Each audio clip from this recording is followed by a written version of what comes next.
Hello, જય Shri Krishna friends and family. Due to some circumstances ઘણા time પછી વિડીયો બનાવું છું, પણ લાગ્યું કે જરૂરી છે એટલે બનાવું છું.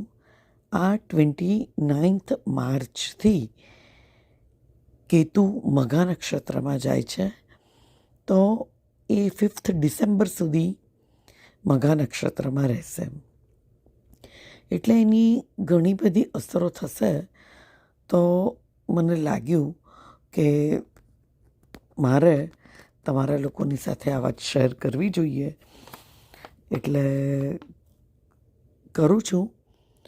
હવે મઘા નક્ષત્ર એ સિંહ રાશિનું નક્ષત્ર છે.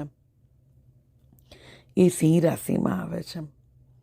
એટલે જેની રાશિ સિંહ હશે, કે જેનું લગ્ન સિંહ હશે, કે પછી જેના જન્મના રાહુ કે કેતુ સિંહ રાશિમાં હશે કે મઘા નક્ષત્રમાં હશે, એ તમામ લોકોને આ પીરિયડમાં કોઈક ને કોઈક પોઝિટિવ યા નેગેટિવ ચેન્જ જોવા ચોક્કસ મળશે. જો કેતુ પોઝિટિવ રિઝલ્ટ આપે તો ખૂબ જ સારું રિઝલ્ટ આપે. લાઈક કે તમને કોઈક સિંહાસન ઉપર બેસાડી દે એવું રિઝલ્ટ આપે. અને જો નેગેટિવ રિઝલ્ટ આપે તો તમને સિંહાસન ઉપરથી ઉતારી દે એવું રિઝલ્ટ આપે.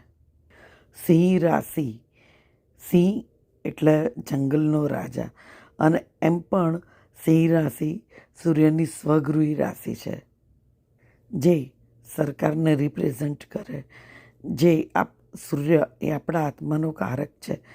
ઓફિસનો વડો હોય, ઘરનો વડો હોય, પિતા હોય, એ બધા પર સૂર્ય અસર કરે છે. મઘા નક્ષત્ર સ્વયં કેતુનું પોતાનું નક્ષત્ર છે. એટલે પોતાના ઘરમાં તો દરેક વ્યક્તિ સારામાં સારો લાભ આપવાની કોશિશ કરે. તેથી અહીંયા કેતુ જેને પણ આપશે ને, એને પાછું વળીને નહીં જોવું પડે એટલું તો ચોક્કસ છે. દિલ દઈને આપશે. કેતુના શુભ ફળમાં મહત્વાકાંક્ષા, નેતૃત્વ, આત્મિક ઉદ્ધાર, લોકોના માટે વિચારવાવાળો વ્યક્તિ અને ત્યાગી. જેમ કે એક રાજા હંમેશા પોતાના પ્રજાનો વિચાર કરે, પ્રજાના માટે પોતાના સ્વયંના સુખોનો ત્યાગ કરે. જેમ કે એક મા બાપ પોતાના સંતાનો માટે પોતાના સુખોનો ત્યાગ કરે. એવા મંત્રી, પ્રધાનો, વડાપ્રધાનો કે ઉચ્ચ લેવલના સરકાર સાથે સંકળાયેલા વ્યક્તિઓ કે જે લોકોના માટે વિચારતા હશે, કે જે લોકોના માટે જીવતા હશે, એ બધા જ લોકોને ખૂબ સારું રિઝલ્ટ મળશે. એ લોકોની ખૂબ ચડતી બી થશે અને બહુ પ્રશંસા પણ મળશે. કેતુના ખરાબ પરિણામમાં વ્યક્તિ જિદ્દી હોય, સ્વાર્થી હોય, સ્ટબન હોય, પોતાની જગ્યા માટે, પોતાની ખુરશી માટે, પોતાની રાજગાદી માટે તે ગમે તે હદ વટાવી શકે. એના સ્વાર્થની કોઈ મર્યાદા જ ન હોય. એવા મંત્રી, એવા પ્રેસિડેન્ટો, પ્રધાનો, ગવર્મેન્ટ ઓફિસરો કે જે લોકો સ્વાર્થી હોય અને લોકોનો મિસયુઝ કરતા હોય, પોતાની શક્તિ અને અધિકારોનો દુરુપયોગ કરતા હોય, અથવા તો જેમણે ક્યારેક ભૂતકાળમાં એવું કર્યું હોય, એ બધાને પોતાની ગાદી અને સિંહાસન છોડવાનો ટાઈમ ચાલુ થઈ ગયો છે અને સત્તા પલટ પણ થઈ શકે છે. દાખલા તરીકે ન કહેવાય પણ ટ્રમ્પનું સિંહ લગ્ન છે અને કેતુની નેગેટિવિટીના તમામ લક્ષણો એમનામાં છે. એમની પણ ગાદી જઈ શકે છે. આ એક ઉદાહરણ આપ્યું. એવા જે લોકો હશે એ બધાની સાથે એવું થવાની શક્યતા છે. કેતુ આપણા બોડીમાં મૂલાધાર ચક્રમાં મંગળ સાથે બિરાજમાન છે, અને મૂલાધાર ચક્ર એ મંગળ અને કેતુ અને પાસ્ટ લાઈફ અને પૂર્વજો બધા સાથે સંકળાયેલું છે. મૂલાધાર ચક્રમાં ગણપતિ બિરાજમાન છે, જેમનું મંગળ અને કેતુ બંને ઉપર પ્રભુત્વ છે. માટે કેતુનું પોઝિટિવ રિઝલ્ટ જો લેવું હોય તો ગણપતિનો મંત્ર કરી શકાય, ગણપતિને દુર્વા ચઢાવી શકાય, ગણપતિને લાડુ પણ ધરાવી શકાય. પછી પર્વત ઉપરના દેવી દેવતામાં સ્વયં કેતુ છે, તો હિલ સ્ટેશન ઉપરના દેવી દેવતાના દર્શન કરવા જઈ શકાય. મંદિરની ધજામાં કેતુ છે, કોઈ પણ મંદિરમાં ધજા ચડાવવાથી કેતુના શુભ રિઝલ્ટો મળી શકે છે.